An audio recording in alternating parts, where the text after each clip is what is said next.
Ok, ellos dicen que sí. ¿Cómo se llaman ellos dos? Ok, yo me llamo Juan Carlos. Bienvenido, ¿eh? Puedes pasar adelante con tu maestra. Nelson y Jason. Nelson y Jason. Jason y Nelson. Perfecto. Ok, ok. Esperamos tenerlos a estos niños siempre, ¿eh?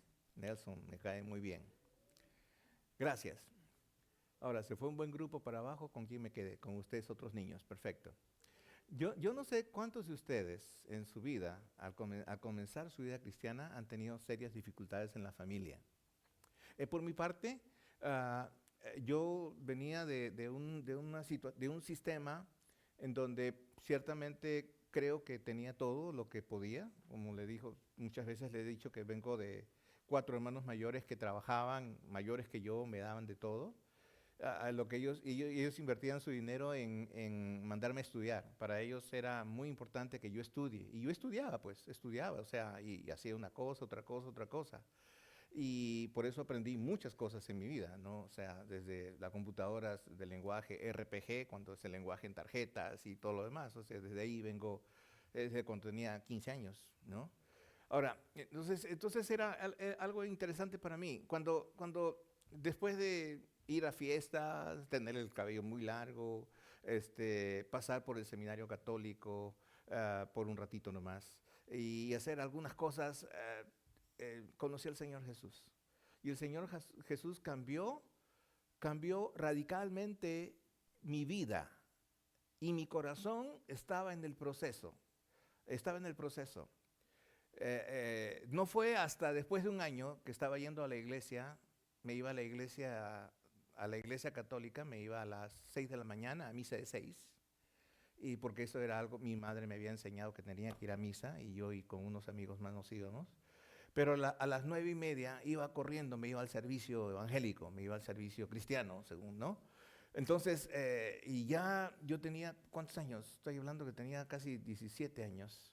Entonces, en ese tiempo yo ya tenía algunas cosas hechas, pero mi vida no tenía sentido.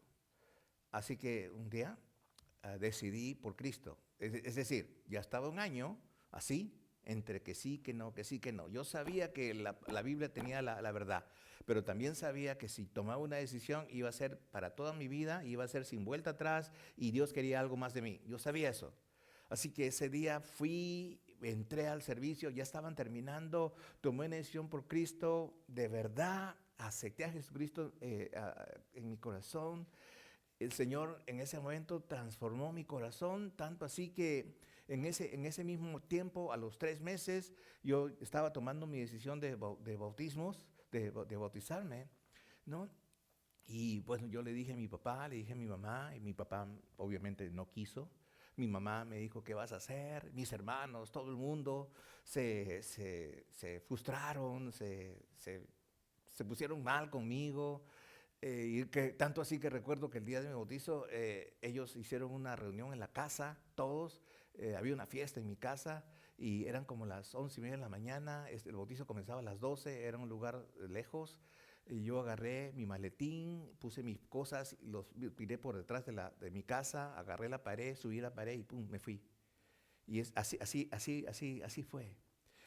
Ahora, usted puede pensar, bueno, tal vez usted no ha pasado eso, ¿no? Posiblemente ha pasado otras cosas, posiblemente discusiones, y usted ha sido una señora que su esposo ha sido no creyente, debe haber tenido dificultades, o ha sido un señor que su esposa no ha sido creyente, debe haber tenido dificultades, o sus hijos, o usted es un hijo que sus padres no conocen a Jesucristo, ha tenido dificultades. Ahora, ¿qué cosa quiero decirles? Efesios 11:6 dice, pero sin fe es imposible agradar a quién. Esto el versículo lo sabe, ¿verdad? Sin fe es imposible agradar a Dios. Ahora, la otra cosa que quiero que entiendan es esto. Cuando yo comenzaba a contar mis problemas, mis pruebas, mis dificultades, las contaba con el dedo todos los días. En ese entonces tenía 10 dedos. Las contaba todos los días, las contaba todos los días. Decía, ¿por qué si antes de conocer a Cristo tenía un buen trabajo? Yo trabajaba, tenía trabajo, tenía buen trabajo. Después de que conocí a Cristo, mi familia estaba en contra mía, el trabajo que yo tenía lo tuve que dejar, algunos les expliqué, comencé en una agencia de transportes limpiando los baños, ¿no? Y cosas así. Entonces, yo decía, ¿por qué tengo esto? Si acabo de conocer a Jesucristo. Lucas capítulo 12, versículos 49 dice, yo he venido para encender con fuego el mundo y quisiera que ya estuviera en llamas. ¿Sabe quién dice eso? Jesús. Ahora, eso es lo contradictorio que muchos de nosotros miramos en cuanto a Jesús, porque obviamente Jesús es el autor de la paz, ¿verdad? ¿O no? Pero de pronto encontramos este pasaje que dice, yo he venido para encender con fuego el mundo y quisiera que ya estuviera en llamas. Ahora, ¿a qué se refiere Jesús? Mateo capítulo 10, versículo 35 dice, porque he venido para poner en disensión al hombre contra su padre, a la hija contra su madre y a la nuera contra su suegra. Y los enemigos del hombre serán los de su casa. El que ama a padre o a madre más que a mí no es digno de mí. El que ama a hijo o a hija más que a mí no es digno de mí. Y 7 veces dice Jesús en los evangelios, el que tiene oídos para oír, oiga. Oiga. Entonces, resulta que según Jesús, la vida de los cristianos en este mundo no es tan sencilla. Ahora, todos anhelamos el confort. Todos trabajamos para tener un poco de confort. ¿Sabe qué es confort, verdad? Comodidad, llegar a casa, tener un mueble amplio donde el cual sentarse, comer un poco y ver un poco de televisión tal vez. O tener una cama 2 plazas si se puede, con un colchón, box spring, así bonito, ¿no? Acogedor. O una casa que huela a limpio todo el tiempo, en fin. O tener un carro bueno que me lleve y me traiga. O sea, todos anhelamos el confort. Y Dios nunca ha dicho que esto no es para los creyentes. Es más, la Biblia dice que Dios está dispuesto a prosperar a aquellos que confían en Él. Así que, hermanos míos, no se sienta mal porque usted tiene la intención de prosperar. No es malo prosperar, ¿me comprende usted? No es malo. Ahora, pero, ¿qué tiene que ver esto con las pruebas?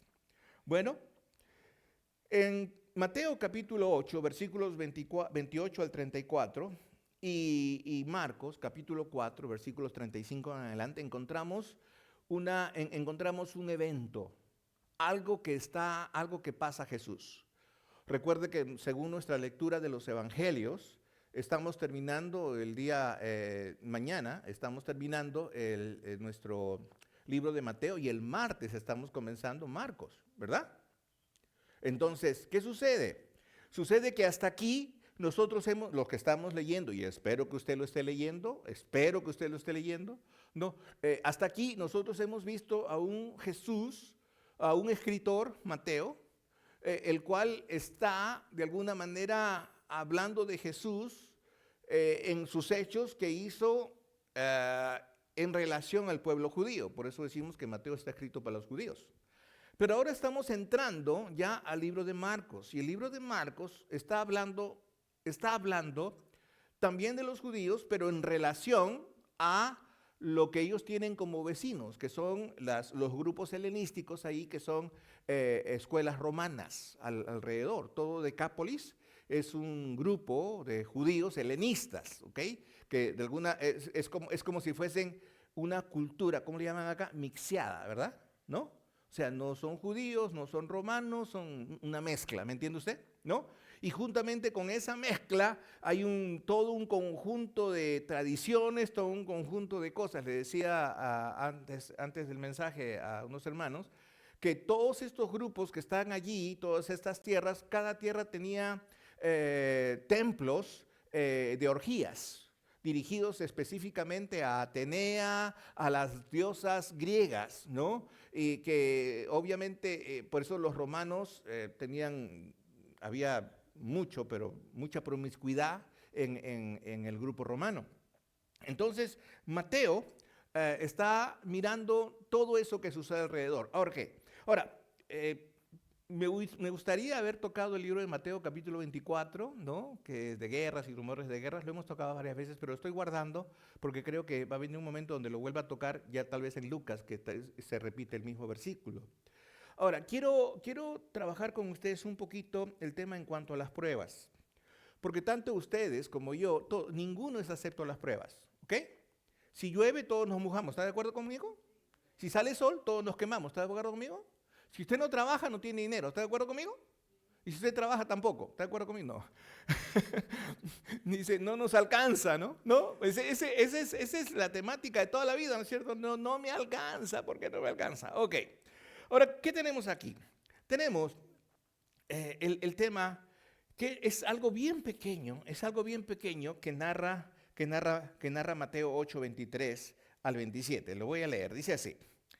Y entrando él en la barca, se refería a Jesús, sus discípulos le siguieron. Y he aquí que se levantó en el mar una tempestad tan grande que las olas cubrían la barca, pero él dormía. Y vinieron sus discípulos y despertaron, diciendo, Señor, sálvanos, que perecemos. Él les dijo, ¿por qué teméis, hombres de poca fe? Entonces levantándose reprendió los vientos y el mar y se hizo grande bonanza. Y los hombres se maravillaron diciendo, ¿qué hombre es este que aún los vientos y el mar obedecen? Ok, las pruebas son parte de las circunstancias de una vida normal. ¿Qué quiere decir esto? Quiere decir que si tú estás vivo, tú vas a tener pruebas. ¿Me entiendes tú? Si tú estás vivo, tú vas a tener pruebas. ¿Por qué? Porque las pruebas suelen doler. Las pruebas suelen doler. Entonces, las pruebas son parte de las circunstancias de una vida normal. Y como mencioné en mi caso, las personas que debían estar más de acuerdo conmigo, que había habido un cambio en mi vida, que yo ahora mi vida tenía un propósito, un sentido, mis padres propios se opusieron a esto. Posteriormente mi padre tuvo que fallecer. Al año tuvo que fallecer. Yo me tuve que hacer cargo de eso. Y mi padre me dijo, ya antes de morir, ¿no? Está bien que seas un pastor. Posteriormente mi mamá, después de muchos años, después de casi 10, 15 años después, mi mamá recién tomó su decisión por Cristo, se comenzó a reunir en la iglesia, se bautizó, mi mamá murió cristiana, gracias a Dios. De mis hermanos, mi hermano mayor, uno de mis hermanos mayores, tuvo que pasar por el cáncer. Pasó por el cáncer a la edad de 61 años. Después de 2 años, una de mis sobrinas, alguien le llamó a una iglesia como esta, mi hermano comenzó a ir, me habló yo le hablé acerca de él, lo fui, lo visité, mi hermano me dijo, yo quiero ser cristiano, él supuestamente hizo una decisión por Cristo, a los meses, al año, él falleció. Mi otro hermano mayor, después de haberle hablado tanto, uno de mis hermanos que me ayudó mucho en el seminario, él me mandó dinero para tener estudios y todo lo demás, uno de mis hermanos más queridos en un sentido, porque era no contemporáneo conmigo, pero era el que estaba antecitos que yo, este hermano agarró otra vez, ¿no? Cae 64 años, 72 años, cae mal y no pasó un mes que mi mamá falleció y él falleció también.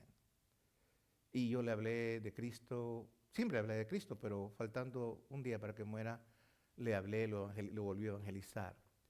Y fue ahí donde él me dijo como el ladrón en la cruz. Y dije, sí, como el ladrón en la cruz.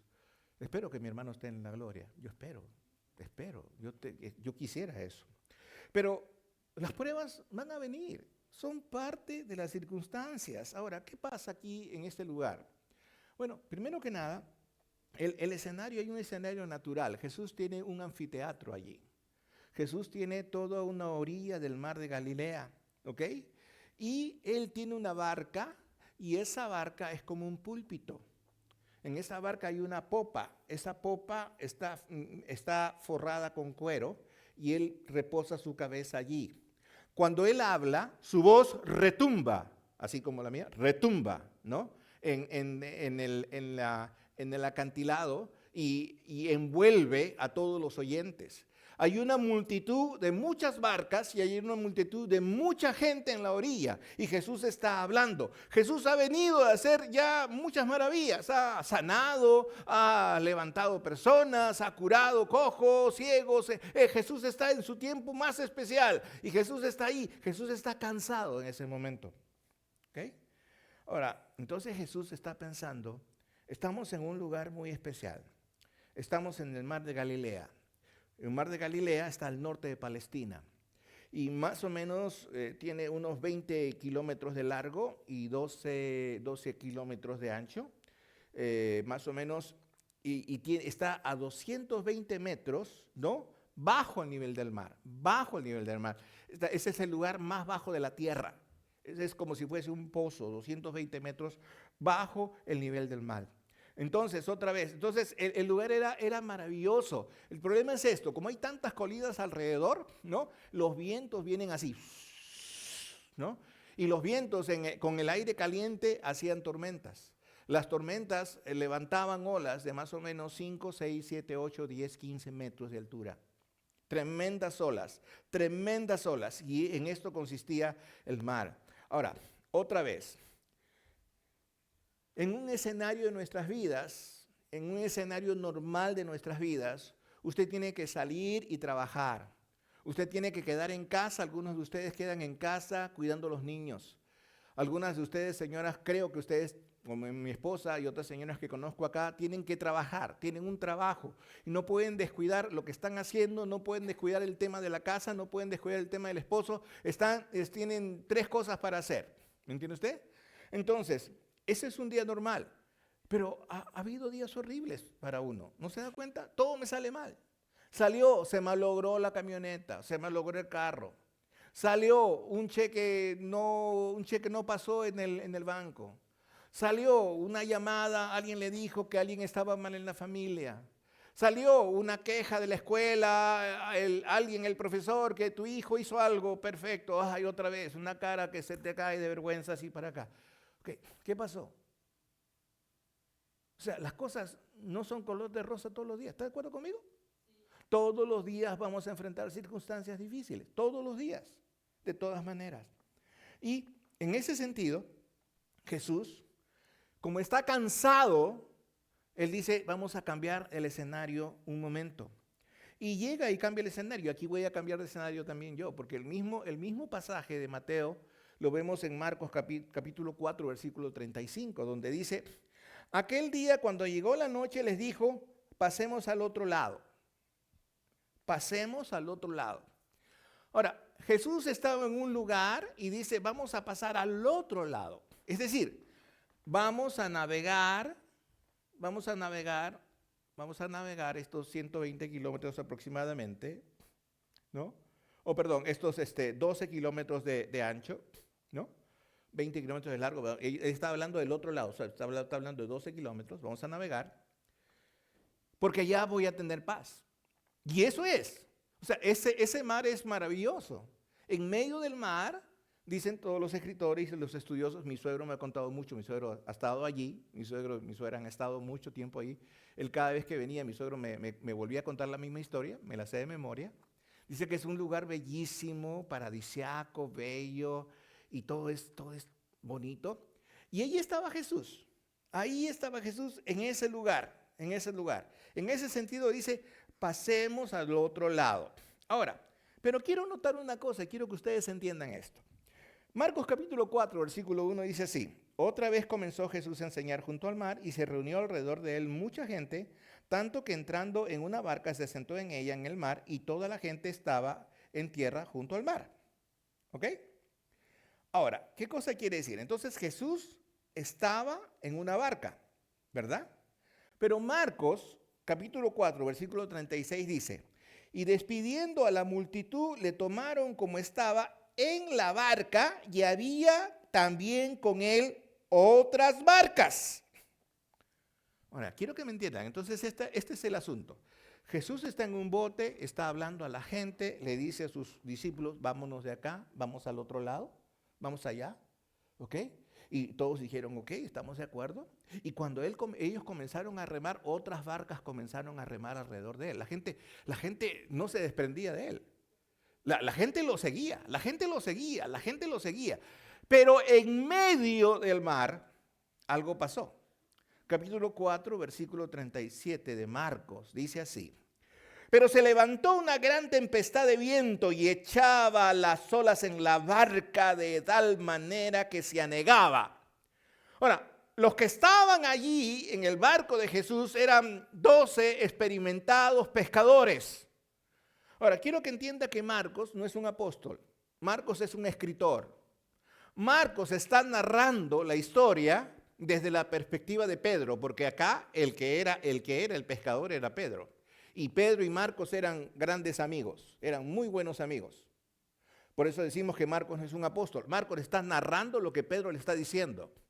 Ahora, ¿se imagina usted que dice que las olas anegaban la barca? Claro, las olas eran de 12, 13, 14 metros, ¿no? La barca era una barca como para 20 hombres.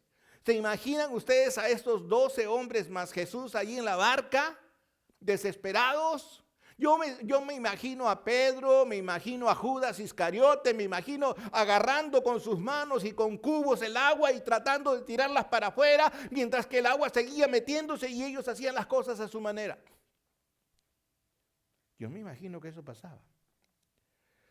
Ahora, otra vez, capítulo 4, versículo 38 de Marcos, dice así. Y él estaba en la popa, durmiendo sobre un cabezal. Jesús está descansando en medio del mar, bravo. Ahora, quiero que entienda una cosa. Quiero que entienda que lo que Jesús venía haciendo días, semanas antes, era una situación bastante fuerte. Jesús estaba descansando lo mínimo, estaba sanando multitudes, estaba alimentando personas. Jesús estaba extremadamente preocupado en la gente, en cómo llevar este ministerio. Y Jesús mismo es el que decide irse al otro lado. Obviamente las intenciones son descansar. ¿O quería Jesús enseñarles algo a sus discípulos? Yo creo que Jesús quería enseñarles algo a sus discípulos, ¿verdad? Porque, otra vez, cuando decimos que Jesús estaba cansado, quiero decirles, Juan capítulo 4, versículo 6, dice, el maestro está cansado, se sentó junto al pozo y lo despertaron, ¿no? Ahora, eso no fue la primera vez que Jesús se cansó. Ahora, pastor, si Jesús era Dios, sí, pero hasta Dios descansó. ¿En cuántos días Dios hizo todo? En 6 días. ¿Y para qué hizo el séptimo? Dios descansó. Entonces quiere decir que es parte de un principio de Dios y debiera ser un principio nuestro, ¿verdad? Ahora, entonces, ¿qué cosa tenemos acá? Las pruebas van a aparecer de improviso. Uno nunca va a planificar las pruebas. Las pruebas van a aparecer porque van a aparecer y van a aparecer. Un cáncer va a aparecer de un momento a otro. Una enfermedad incurable va a aparecer de un momento a otro. Una circunstancia que uno no ha planificado va a aparecer de un momento a otro porque estamos en la vida, estamos vivos. Y estas cosas nos van a suceder. Pero también las pruebas van a sacar a flote lo peor de nosotros. Ahora, espero que esto no sea tu caso, pero esto fue el caso de los apóstoles. Marcos capítulo 4, versículo 38 dice así. Y le despertaron y le dijeron, maestro, ¿no tienes cuidado que perecemos? Es interesante. Mientras que los discípulos estaban desesperados por un lado, mirando que el agua los inundaba y la barca se hundía, hasta que llegó el momento que se acordaron de que había alguien que en pleno momento difícil estaba durmiendo, estaba descansando. Ahora, y ellos, de una manera brusca, de una manera tosca, le dicen, ¿no tienes cuidado? Nos estamos por morir. ¿No tienes cuidado? Nos estamos hundiendo. ¿No te preocupa nuestra vida? Eso es lo que dicen otros comentaristas. ¿No te preocupa nuestra vida? ¿Sabe? Hay amargura en lo que ellos dicen. Y es exactamente lo que nos sucede a nosotros muchas veces cuando nos encontramos en tiempos de prueba. cuando nos encontramos en tiempos de prueba, en lugar de ser más fieles, en lugar de estar más dispuestos a honrar a Dios, en lugar de estar más dispuestos a arrodillar, doblar nuestro corazón delante de Él, somos más rebeldes, somos más insensatos con Dios. De alguna manera le decimos a Dios, ¿por qué estás haciendo esto? ¿Acaso lo merezco? Y es que algunas personas están pensando eso justamente, ¿me entiende usted? Porque llega un momento en donde la memoria va a desaparecer. Todo lo bueno, todo lo agradable, todo lo maravilloso que Dios ha hecho hasta hace un momento atrás, de pronto se nos olvida. Se nos olvida que Dios nos salvó. Es mi celular. Se nos olvida que Dios me limpió. Se nos olvida que Dios ha hecho cosas maravillosas en nuestra vida. Y de pronto nos olvidamos, pues. Y de pronto tenemos esa dificultad. Entonces nuestra memoria desaparece. Mire, Salmos capítulo 107, versículo 25, dice así. Pues Jehová, dice, Salmo 107, verso 25, dice, pues Él habló y levantó un evento tempestuoso que encrespó las olas del mar. Subieron a los cielos, descendieron a las profundidades, almas se consumían por el mal, temblaban y tambaleaban. ¿Sabía usted que estaba ese versículo ahí? ¿Sabía usted que ese versículo tiene que ver con lo que está pasando con los discípulos en ese momento? ¿Sabía usted que ese versículo tiene que ver con lo que pasamos nosotros muchas veces cuando estamos en tiempo de prueba? ¿Sabía que es así como nos sentimos, como si estuviéramos en medio de una tempestad, donde la amargura nos envuelve, el fastidio nos envuelve y no sabemos qué hacer? Este texto fue escrito 1000 años antes que los discípulos pasaran por estas cosas. Y está sucediendo con ellos. Porque el miedo y el pánico matan a cualquier persona. Y cuando nos encontramos en momentos de pruebas, lo que tenemos es miedo y tenemos pánico. ¿Me entiende usted? Entonces, ¿qué quiere decir?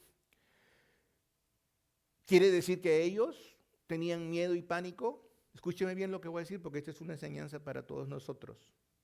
Ellos tenían miedo y pánico porque la tempestad se estaba haciendo cargo de ellos y ellos no se estaban haciendo cargo de la tempestad. Nosotros tenemos miedo y pánico porque dejamos que las pruebas se hagan cargo de nosotros y nosotros no nos hacemos cargo de las pruebas. ¿Me entiende usted? Que dice Salmo 42:5, dice, ¿por qué te abates, oh alma mía, y te turbas dentro de mí? Espera en Dios, porque aún he de alabarle, salvación mía y Dios mío. Aún en el momento más oscuro de la noche, en ese momento tengo la necesidad de alabarle porque sé que después vendrá la claridad. ¿Me entiende usted? Las pruebas son necesarias en nuestras vidas porque estas pruebas van a validar la autoridad y el poder de Jesús.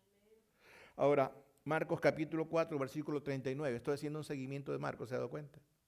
Marcos 4, 39 dice, levantándose Jesús, reprendió el viento y dijo al mar, calla, enmudece. Y cesó el viento y cesó y se hizo grande bonanza. ¿Sabe lo que quiere decir? Que Jesús estaba atento a todo. Jesús sabía lo que estaba pasando. El problema no era la tempestad. El problema era la fe de los que estaban adentro de la barca. El problema no son nuestras pruebas. El problema es la fe, tu fe, tu fe. Si tuviéramos que medir tu fe en un vasito, ¿cuánto mediría? ¿Poquito? ¿Bastante? Dice la Biblia que si tuviera fe como un grano, hasta como un grano de mostaza te serviría para mover los montes. Pero a veces ni a eso llegamos, ¿me entiende usted? Salmos 56:3 dice, en el día que temo, yo en ti confío. Ahora, eso es lo que debe de ser. Y esa es la enseñanza de Jesús a sus discípulos y a nosotros.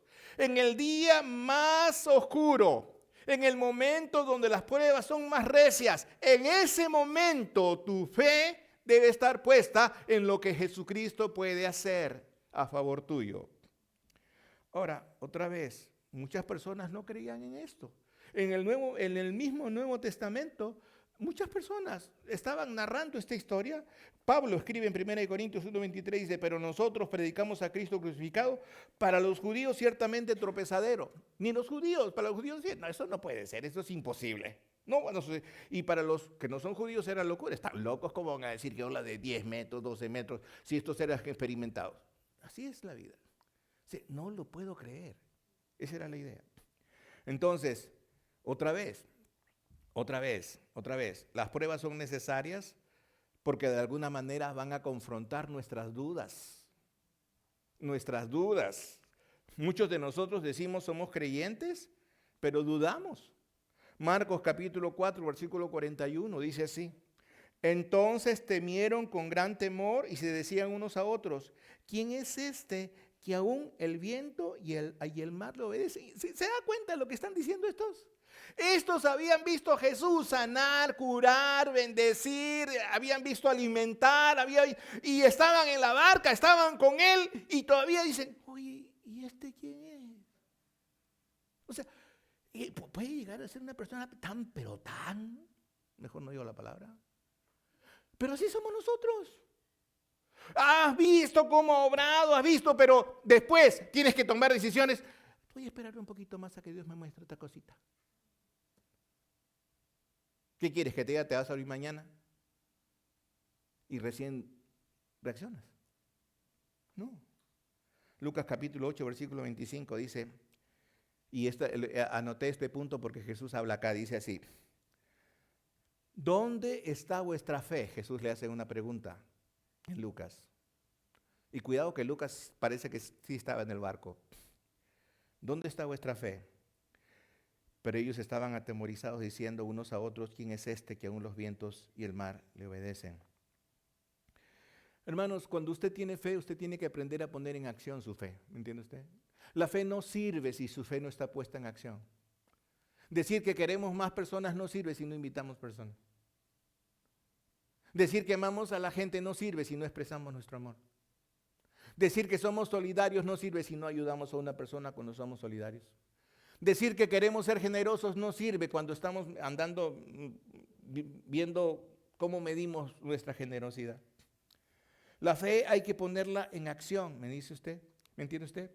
El Señor Jesús le dice, hombres de poca fe, hombres de poca fe, hombres de poca fe, hombres de poca fe.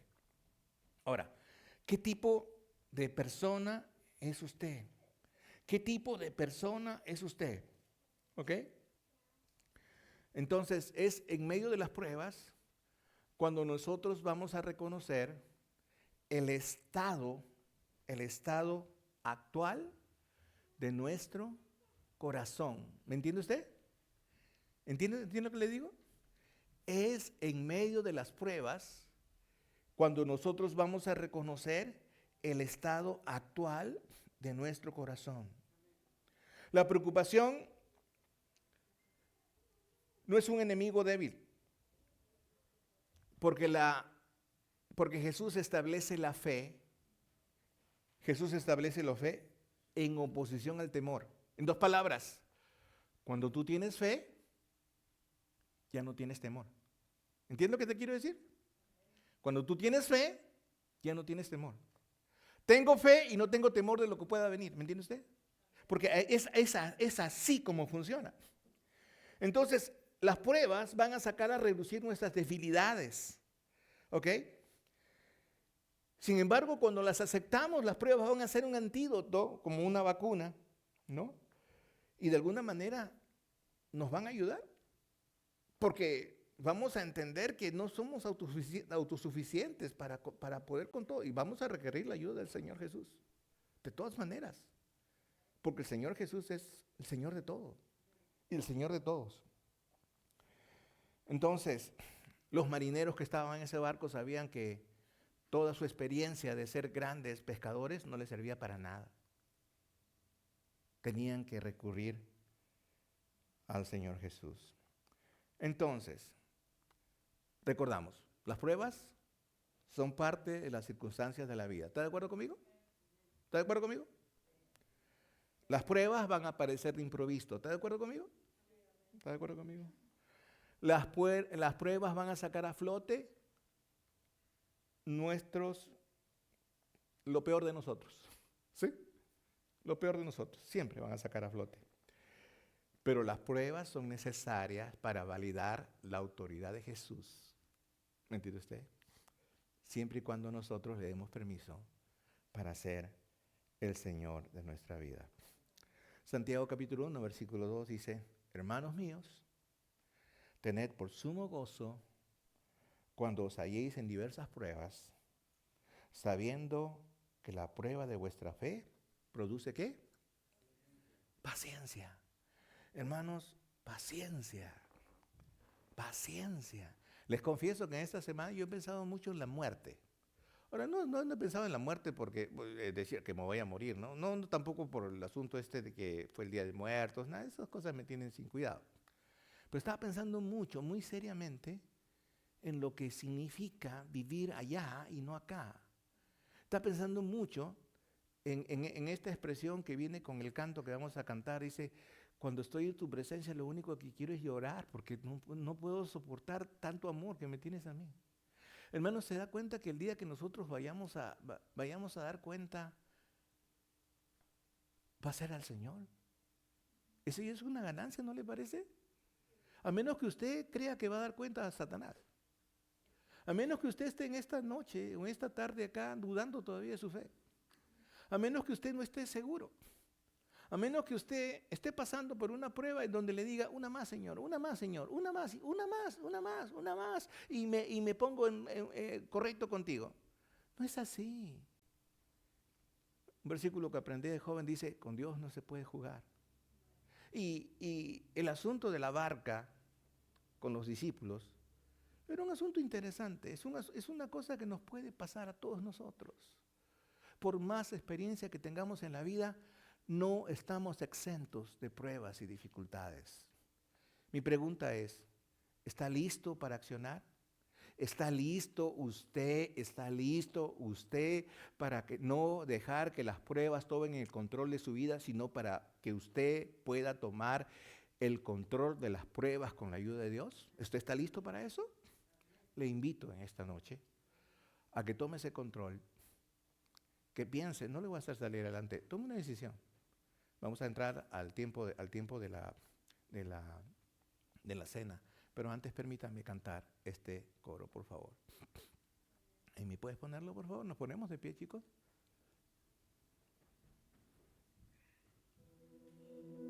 Quiero escuchar ¿Pueden cantarlo conmigo? tu